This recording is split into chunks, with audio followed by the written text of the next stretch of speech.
those of you who are new, this is actually quite a long way down the road of blessings of life in this particular course. And forgive me if some of the things we're talking about may not seem completely obvious, but they build on the things which we have talked about in previous weeks. The things on this course, they are like stairs on a staircase, which lead from very basic sort of practices and virtues, which lead themselves onwards towards more subtle or more complex virtues, ones which are more difficult to understand or to achieve. And you can put them in different groupings. In the earlier parts of the course we talked about turning our back on unwholesome things, turning more towards wholesome things, which is more to do with our intention or our effort or willingness to do something good with our life. Once you have the intention, then you have to take action. And the first thing which one does as a Buddhist is to try to become self-sufficient, or to have freedom in the way we use our own resources, so that we're not going to have to rely on anyone else, but we can get by in life without having to turn to welfare or to other people. After that, if we can support ourselves, then it's said that we can start to work for a harmonious family life. It's not as easy as it may sound. There's a lot of extra responsibilities which come with that. But it's like a further step on the staircase, where if one can manage to look after oneself, then perhaps one can manage to be responsible for other people as well. And beyond that, if we can help out our family, maybe our family of mother, father, husband, wife, children, if we can still manage that and we still feel that we can do more, then we would try to do something for society as a whole. And the blessing we're looking at today is in fact the third blessing in the grouping about being a pillar to society. So when you're giving something back to society. In fact, the heading of today's talk is about our extended family. And on the face of it, you might think, well, family is family. Why shouldn't it be together with the blessings concerning looking after our parents, or looking after our children, or looking after our husband or wife? Because it's just our uncles, aunts. Maybe we should be using the same principles to apply to our extended family as well. But in fact, once we go beyond our close family, it's a little bit more complicated about how to know how much to give, in order that we don't exhaust ourselves and we don't bring happiness to them but suffering to ourselves. So obviously the balance is a little bit different than for looking after our close family, where by all normal means we try to do our very best for them. So how can we give something less than our very best while still keeping up good relations with our extended family? And this is the real challenge of this particular blessing. And this is why it comes much later in the series, once we've learned about last week how to be just or fair or unprejudiced in the decisions we make, and also to be a person who knows about generosity. That was 2 weeks ago. If you remember, we talked about budgeting for how much we can afford to share with other people. So rather than just helping people on the spur of the moment, but we actually are prepared to give a certain amount of our income to help out people beyond our own family who may need help if they come to us as guests, or in case of emergency, for example. So you can see that without the previous blessings, this blessing about helping our extended family could be a minefield. And particularly here, a lot of people have been complaining to me about exhausting themselves in trying to help people who didn't apparently seem to appreciate it. And I think a lot of that sort of problems are addressed by this particular blessing.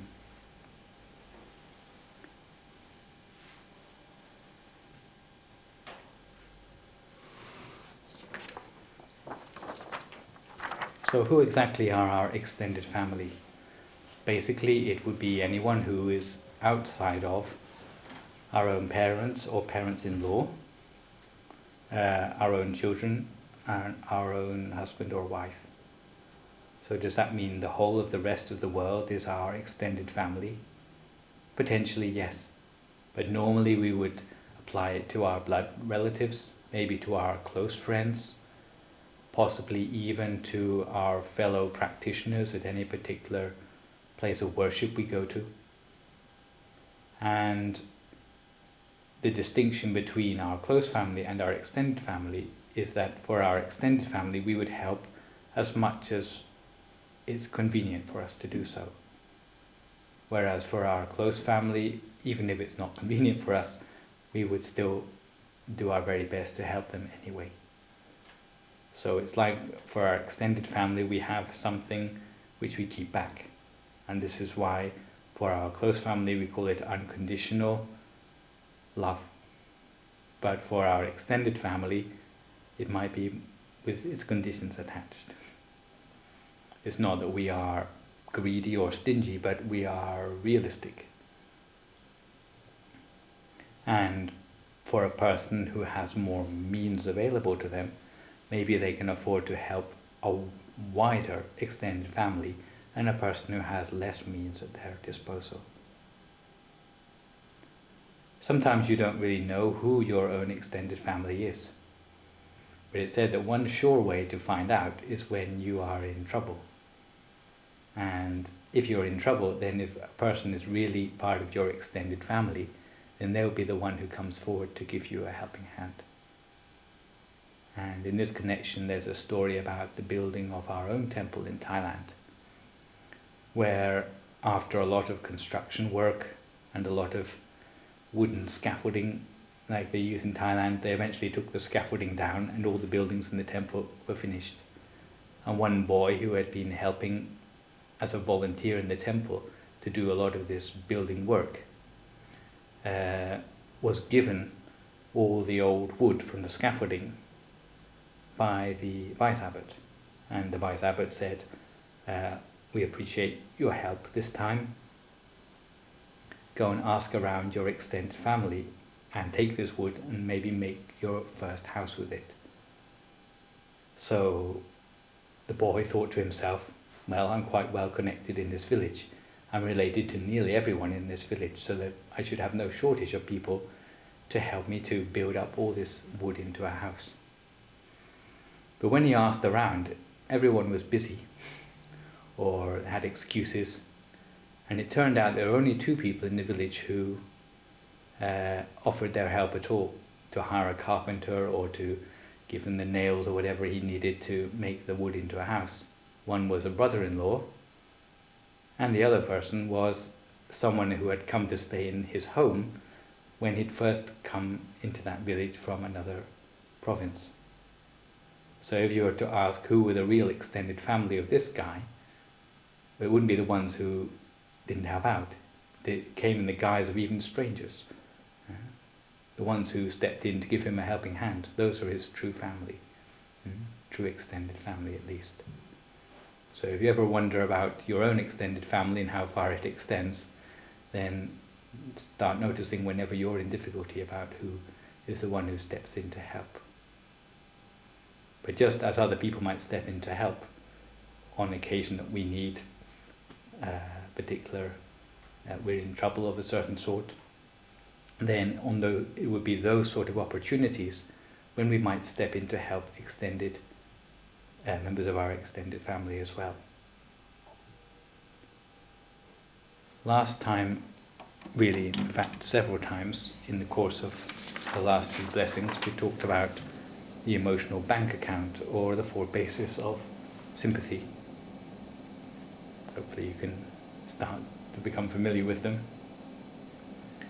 where we said that people in general are lacking in 4 different ways. If you remember back to talking about parents, and I asked you whether putting parents in an old people's home was really serving all their needs. And we said it didn't, because what can an old people's home provide? Food and a place, shelter, maybe clothing, probably not. Not a person you can trust. Yeah. When we have on the list also trust, number 4 there, being consistent, endearing speech. You can't pay a person to be polite to you normally. You might get a helping hand, you might get help with resources, but there are number 2 and number 4, you may find yourself at a loss. And that's why we said that being in old people's home might not fulfill all 4 of these expectations or needs which a person has to feel loved. It's the same principles which we use for extended family. Extended family have the same needs as our parents or as our close family. But how we would go about trying to fulfill them might be a little bit different than if they were members of our close family. And then again, it's because we can't afford the time or the effort to help every single stranger who turns up on our doorstep. So when might we help them?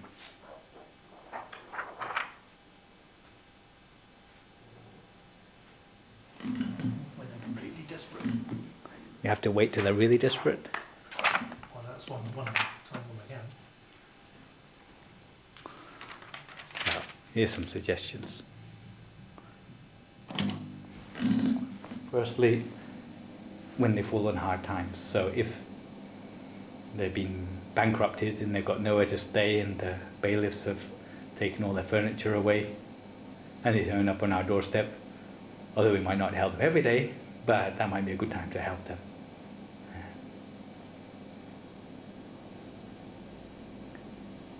Supposing they come to you and ask for a loan because they're on hard times, how would you react to that? Supposing they come asking you for a loan of £5,000. And you don't know how many more people are going to be waiting around the corner to come and ask you for a similar loan once you've given it to them. It depends on what's realistic to help them out without overindulging.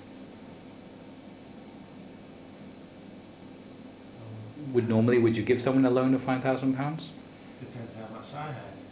Depends how close they were. I mean, when I say close, it could be extended family, like a friend, someone I trusted. If I trusted them, You might give them that much. I might even give it as a gift or not expect it back. But as a loan, if I trusted them. And supposing you loan it to them and they don't pay it back. Would loan them anymore.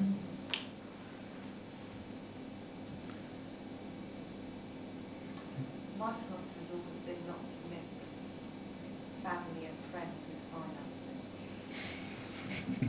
Never have done and never will do. I could have done a few months ago. My family couldn't understand why I had that point of view, but that is something that I will always stick by.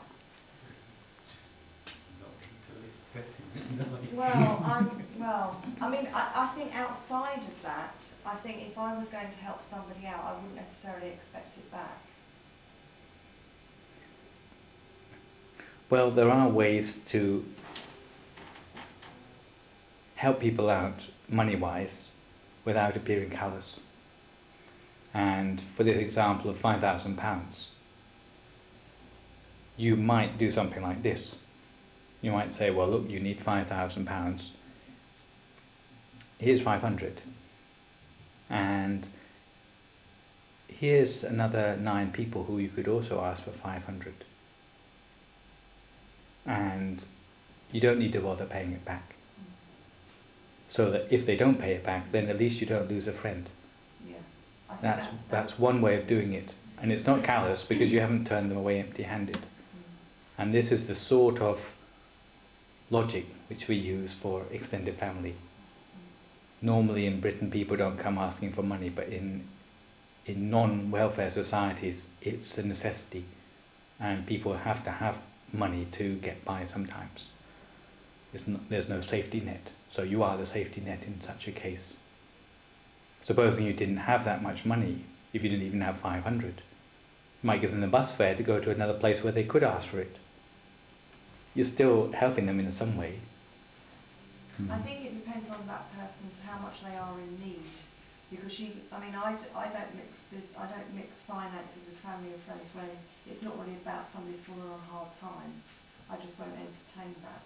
But if somebody falls on hard times, it becomes a different ball game, and then that's where for me it's about what can I actually afford to help, and I wouldn't necessarily expect it back. Because they're in a greater need. That's how I look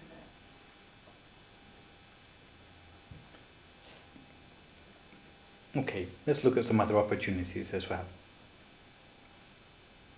But before I go on to that, I say that in Buddhism normally we give people the benefit of the doubt, first of all, even though they may be extended family, because our basis of our intentions is usually generous. And supposing it's a complete stranger and we can afford to help them, we try to help them. And supposing they came to borrow something from our house, like lawnmower, and they brought it back and it was broken. So we mended it, and next week they came and asked to borrow it again, and we lent it to them again, and it came out broken again. So we mended it again. And third time round, they came asking to borrow it again. So we lent them it, and it came out broken for the third time. As a Buddhist, we would say, look, if you come asking for this again, I'm not going to lend it to you anymore, because it's the third time I've lent it to you, and it's the third time you've broken it. We would say that that's not callous anymore, that's common sense. But we have given them the chance to sort of prove themselves. That's the difference between close family and extended family. If you had a clumsy member of your close family who kept breaking your lawnmower, then I guess you have to keep on mending it. I mean, fixing a lawnmower is a sort of finite amount of money, and if someone came and said, lend us £5,000, and then the next week they came back and said, lend us £5,000, you did that 3 times, you'd be bankrupt. So yeah, so I think you have to sort of reduce the odds of your risk down to what you can do 3 times. Do 3 times without hurting yourself. What about people who ask for time? You want to do something useful, but they keep coming with their problems, and you want to be compassionate towards them, but then back of your mind it says, oh, I can't do anything that I want to do. So how do you handle that? Well, I've had Jehovah's Witnesses come round, and I don't like to make enemies, okay? And I know that what they're about to say is not going to actually convince me. So I said, well, look, I'm going to give you 15 minutes to say what you have to say. And, and they usually respect that. come here. Not here, no, this was Belgium. And, we had an interesting 15 minutes talk, but they did respect that. And I think you can, you can say, well, look, you tell them at the beginning how much time you have. Then when you say, well, look, the time's run out, then usually they're not offended. But the problem is that we don't tell them at the beginning, we tell them when the time's run out. And they feel that, oh, am I boring you? Or, weren't you really committed to help me in the first place? So sometimes it's down to when you say something as well. Saying that you have limited time matters more at the beginning than it does when the time's run out. It's seen differently. So, when people fall on hard times,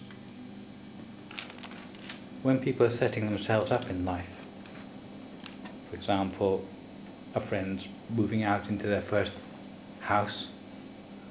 They're trying to get the deposit together for their first mortgage. People coming asking around that sort of time. If you're their boss and they say I can have a month's salary in advance because I have to put down a deposit on my new house, that sort of thing. Usually once in a lifetime, when they're about to make a journey and they don't have transport, when they are starting out in their new job, maybe they need tools or something to get themselves set up. You're a guy setting himself up in the building trade, he needs to buy all the security fencing. It's probably a one-time purchase. Once he has it, then he's not going to buy it again. You might help them out with that,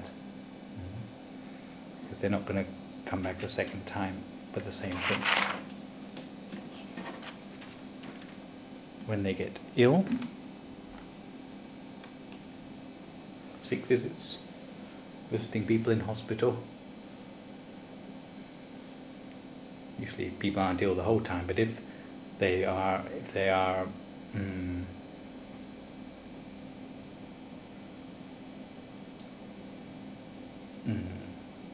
hospitalized on the long term, then you might have to think about that carefully. But normally hospitals have visiting hours anyway. Rites of passage is a sort of heading for things like births, marriages, funerals, where things have to be organized and there may be some cost or help which needs to be incurred, which you might be able to help them out with.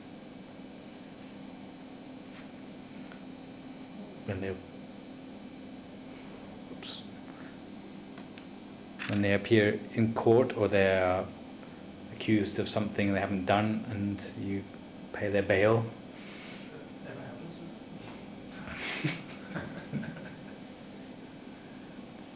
And, in the case of gales, floods, house being struck by lightning, that sort of thing.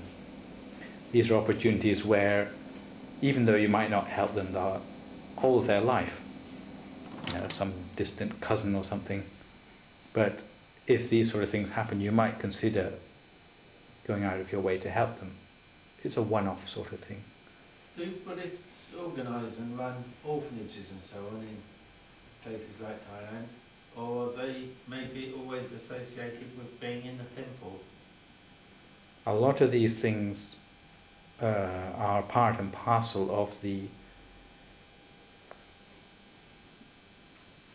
way society runs, in that although there are orphans in Thailand, but often things can happen like extended family will take care of them. And they feel it's their duty to take care of a child who's been orphaned, and it never falls upon the state or any other institution to have to do that. So it's taken care of within that budget which people have set aside for themselves for emergencies.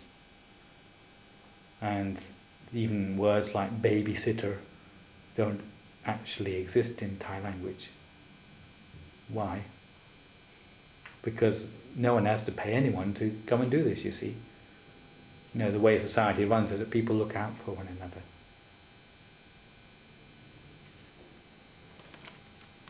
So, in a way, although they look like very small contributions to social welfare, but if everyone in society does them, then actually it changes the nature of society. It makes society closer, more cohesive. Means that people trust one another, people aren't afraid to ask for each other's help. They don't want to take advantage of one another because they know that next time around it might be them doing the asking. So it brings people together in a way.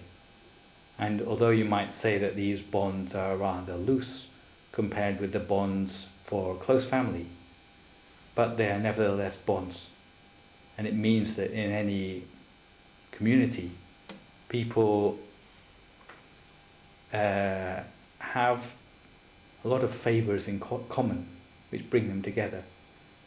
It makes society quite a happy place, I think. And in a way it improves the collective merit of that society. Merit we've talked about in terms of individual merit, a particular person doing a particular good thing and having good karma coming back to themselves as a result of it. But if you think about a society where the common way of thinking in that society, for everyone in society, is to lend a helping hand for their fellow, for their neighbour or for their extended family, then the whole of society actually is humming with a better collective merit, which is like more than the sum of the merits of the individual people together, which does lead to society as a whole to have a better, to be a nicer place to live in. Helping out can be in any of these 4 departments which I already mentioned. Talking about money usually brings out the most reactions from people. But in fact, it's not just what you give people in terms of resources. It can be the way you speak to people. Sometimes it's very easy to forget yourself when someone comes asking for a favour from you, even though you may have been very polite with the person up until then, but to find a polite way to turn people down and not to lose a friend, even though you have to turn them down. This is one of the real challenges in tactful speech. Can you still choose your words carefully enough not to ruin yourself, but to still maintain a friend? It's something quite hard to do. But if you are prepared and if you are careful about what you say, there's no reason why you can't do it. If you explain things carefully to someone, and you can go out of your way to say, well, look, the amount of money we do have in this household doesn't exceed this, and if everyone were to come asking like this, then I wouldn't be able to give it to everyone, and the rest will be wanting some too. If you go out of your way to give people a proper explanation instead of just shouting at them, then there's no reason why this cannot be also a part of the way which you relate to your extended family. Even extended family also deserve endearing speech, but it may be endearing speech to explain why you have certain conditions. I had a situation where some friend of mine asked me for £30,000. And it was a bit of a shock. Oh, I've just got that off my sleeve. Yeah. So I had to deal with that one. I basically gave her the same, argument, because her partner, who was also a friend of mine, they thought, well, Sarah can afford it. This sort of attitude. Well, no, I can't just afford it because I might not need that money when I want to buy my next house, for example. So I basically went through it to say that, it's not personal to her. I just wouldn't actually, certainly with that amount of money, do that with anybody, because there has to be a dividing line. It didn't end on a bad note or anything. And I was trying to give her other suggestions as to what she might be able to do. Yeah, there you go, you see. So But I do know a place where you could. Yeah, I was trying to think about how we could deal with it otherwise. But there are some people who might not be quite so smart who would say, who are you to come asking for it? Who do you think? You think I'm stupid? Or there are many things you could say in that situation, and to choose to a person who's basically coming to you, who's admitting that they need your help, so that they're coming to you as a fairly pathetic person, but yet you still give them the respect to give them a proper explanation. Normally they would respect you for that. Yeah, I think she understood, so we were both sort of understanding of the situation in the end. And I needed to stick by that, and I didn't feel guilt, which some people can feel. I thought, no, I've sort of stood my ground on how I feel. It's a bit of a shock. You don't get that request very often, do you? Mhm.